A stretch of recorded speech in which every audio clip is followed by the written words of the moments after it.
Летом 2008 года моя жизнь бесповоротно изменилась. Я стал серебряным призером Олимпиады в Пекине. Когда наряду с другими странами-победителями над пьедесталом поднимался флаг Кыргызстана, я думал, что это самый ответственный момент в моей жизни.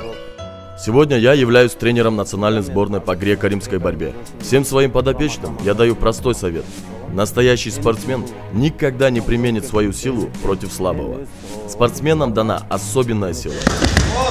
Меньше всего в спорте добиваются успеха те ребята, которые тратят свою энергию на уличные драки и школьный рэкет. Чемпионами становятся те спортсмены, которые борются с самым сильным соперником.